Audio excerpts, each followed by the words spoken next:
Salut, je m'appelle Karim. J'ai 22 ans. J'ai jamais raconté cette histoire à personne. Même mes potes qui étaient là ce soir-là refusent d'en parler. C'était en septembre 2021. On venait de commencer notre BTS à Lille et on était à fond dans des trucs assez cons. Exploration urbaine, défis débiles, ce genre de choses. Un soir, un gars de notre classe, Alex, nous a parlé d'un tunnel abandonné en dehors de la ville. Il disait qu'il était maudit, que des jeunes y étaient entrés en 2003 et n'en étaient jamais ressortis. C'était un vieux tunnel ferroviaire, fermé depuis des années. Officiellement condamné. Bien sûr, il fallait qu'on aille voir. On était 5, moi, Alex, Thomas, Noah et Amine.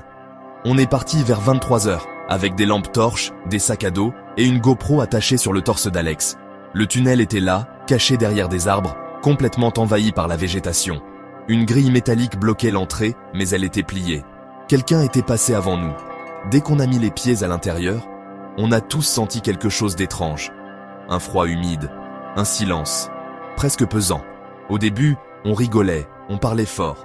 Mais plus on avançait, plus l'ambiance changeait. Les murs étaient recouverts de mousse, de vieilles inscriptions, certaines à peine visibles. Et à environ 300 mètres à l'intérieur, on a vu un vieux wagon rouillé au milieu, comme s'il avait été laissé là récemment. Thomas a rigolé, s'est assis dessus et a dit « Allez, poussez-moi, je suis le roi du tunnel ». Mais dès qu'Amine l'a poussé, nos lampes ont vacillé, toutes en même temps.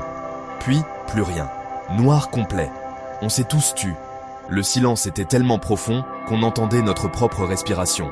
Et là, on a entendu des pas, lents, derrière nous. Mais quand on a braqué nos lampes, il n'y avait rien.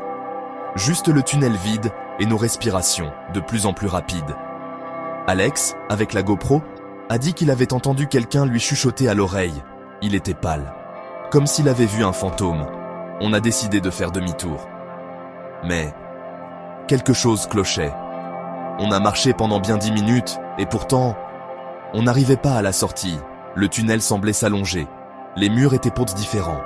On a commencé à voir des portes en fer rouillé sur les côtés qui n'étaient pas là avant. On s'est arrêté. Noah a dit « Attendez, ce n'est pas le même tunnel. C'est impossible. » Alex a vérifié sa GoPro. Elle filmait toujours. Il a avancé rapidement la vidéo. Et là, on l'a vue. Une silhouette, derrière nous, immobile. Elle ne nous suivait pas. Elle attendait. Thomas a paniqué. Il a couru vers une des portes en fer et l'a ouverte d'un coup sec. Ça a grincé, comme dans un film d'horreur. Il a crié « Il y a un escalier ici, venez !» On n'aurait pas dû le suivre. On est descendu dans une vieille station de métro, complètement abandonnée. Le sol jonché de papier, de bouteilles vides, de journaux. Et sur le mur, il y avait cette inscription, écrite avec quelque chose de sombre, comme de la suie ou du sang séché. « Vous êtes maintenant l'un des nôtres. » On s'est tous figés. Puis un bruit, fort, comme un sifflement de train, mais étouffé, presque sourd. Et les lumières se sont éteintes à nouveau. Dans le noir, on a entendu des voix, des dizaines, répétant la même chose comme une psalmodie « Restez, restez, restez avec nous ». Je ne me souviens pas comment je suis sorti.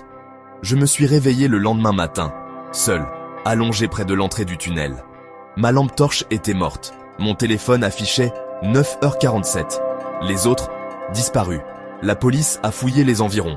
Ils ont dit que mes amis s'étaient probablement enfuis ou avaient eu un accident.